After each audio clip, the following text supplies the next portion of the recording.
Hey guys, Ron Bond, Build Construction here. I want to show you a project we just finished up right here on the lake. Just showing you there was a big hole underneath this slab that we poured last year. The water was splashing up over it and washing right underneath the slab.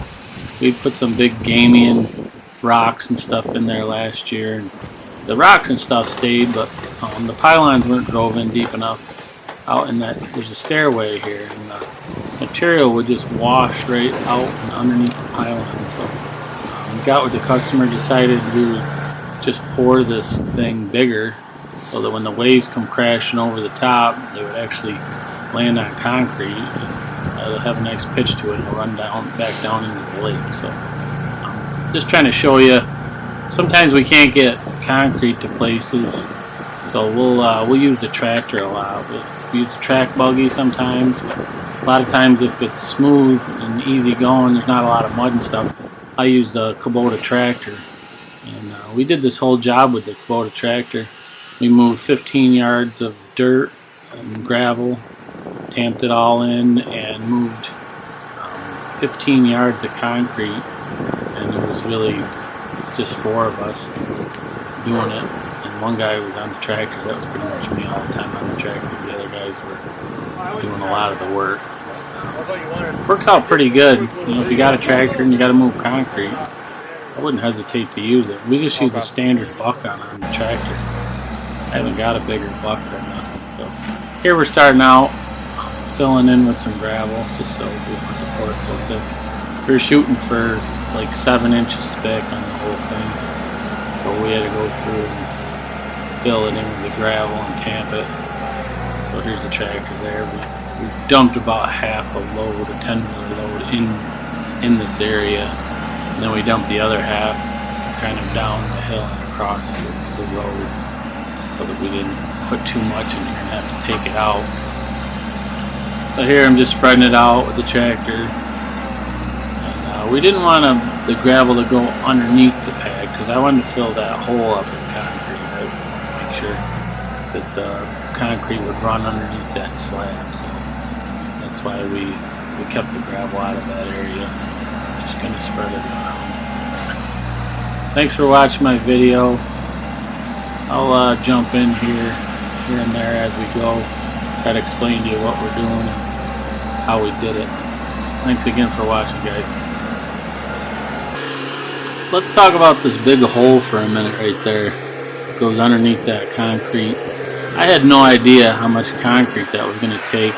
So I actually decided I would order 6 yards of concrete and just dump it in here and see what we had left over before I could just figure out the whole job and dump it in there. I didn't video filling that hole in with concrete, but we dumped a whole truck, you know, a whole 6-yard truck inside that thing, and it filled it right up, but we had nothing really left over. So I was able to, after that, I was able to order the concrete that I needed to finish it, which was pretty easy to figure that out just by measuring everything up. But with that hole, I mean, we would be guessing how much concrete was under there, and we'd probably never get it right. So that's why we did it that way.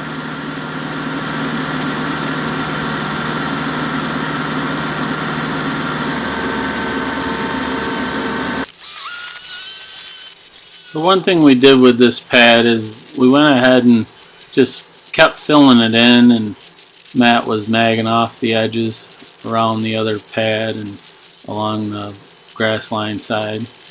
And we wanted to just put all the concrete in there close to the grade that we wanted and leave it open. By that, what I mean by open is we're not going to close the top of the concrete off, because that actually will seal the concrete off. And it was pretty cold that day. If you look at us all, we're pretty bundled up with Carhartt coats and stuff on. And it was kind of late in the day when we were pouring this thing, and we didn't want to be here after dark. So we're trying to go through and get it as close as we can. And like I said, leave the surface open. Matt's just magging along the edges. And here I am in the tractor again, coming up through there. But that's just something to think about. you know, if you want something to dry faster, some concrete to dry faster, you want to leave the surface exposed, leave it open. Don't go ahead and screed it off and bowl float it and everything, because you're just going to close up the surface. And if you're behind the 8 ball to get done, then just leave it open like that. It might take you a little bit longer because you might have to pull a little bit extra off, or you may have to add a little bit. Actually, once we started screeding this off, we actually had to come back and dump a little concrete in there and fill in some low spots, because you know, we were just kind of eyeballing it. We didn't even set up a laser because this pad has got such a pitch to it. The laser wouldn't do us any good. So here we are, just moving along, filling it in, trying to keep it at a decent level of 7 inches. And like I said, the surface right now is still open. You can see everything's open except the edges, to close the edges in. Right here we're going to put the board on the end. So a lot of times when we're doing garages and slabs like this, we leave the board off the edge, but that board's all made up, ready to go, and all we got to do is slap it in there, put a couple screws on it, and level it out. Here we are. I forgot my 8-foot screed, so we're just using a 2x10. Works fine. And another thing to mention, we're coming up a hill here. It's quite steep. It doesn't look it too much in the picture, but this is quite a bit uphill. And when you're coming uphill with concrete, it's quite challenging sometimes because the concrete wants to roll back down the hill. So that's another reason we left it open, because I want it to stiffen up so that as we're pulling up the hill, it's not trying to run back down. You want to pour something like this at about a 4 slump, or if you pour it at a 5 slump, you're going to want to leave it open like we did and let it dry out a little bit. I believe we poured this at about a 5 slump. But by the time we got back to pulling it up, it probably tightened up to a 4 slump. So it didn't roll too bad down the hill. Here I am just Fresnoing the top of the surface off. We already pulled everything off, screeded it off, bow floated it.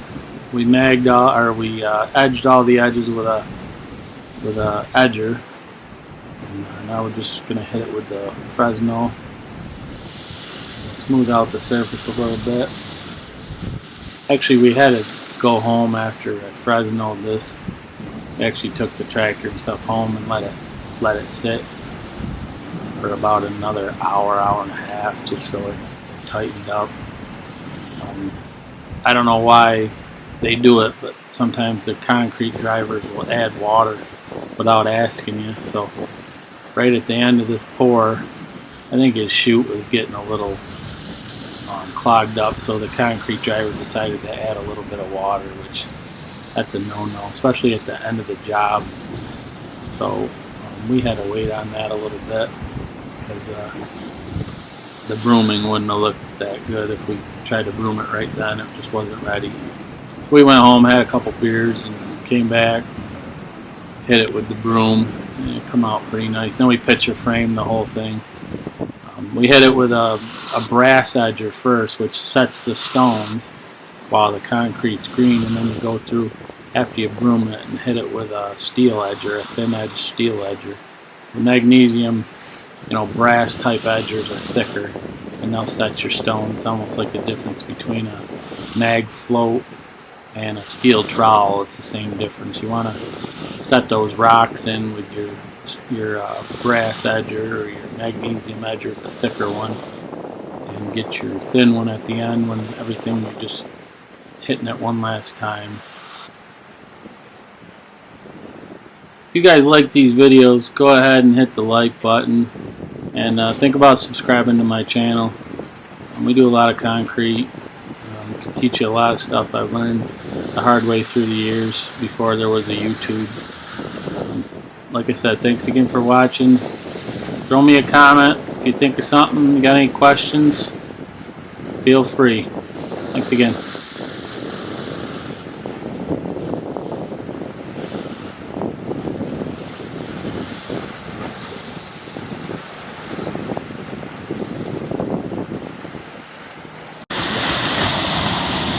Well, we finished up the lake project.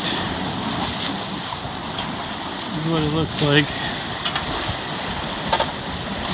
Got it all broomed, filled in underneath that big hole that was in there. That hole actually took 6 yards of concrete that was underneath this section right here, underneath that concrete. Took 6 yards to fill it in. A lot of hole there.